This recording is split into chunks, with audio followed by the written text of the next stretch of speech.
जीना और pipe set करवाओ तनी सेलो के।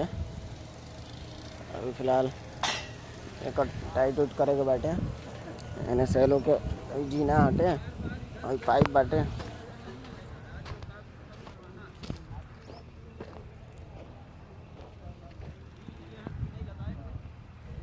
एने जीना लागी बगल में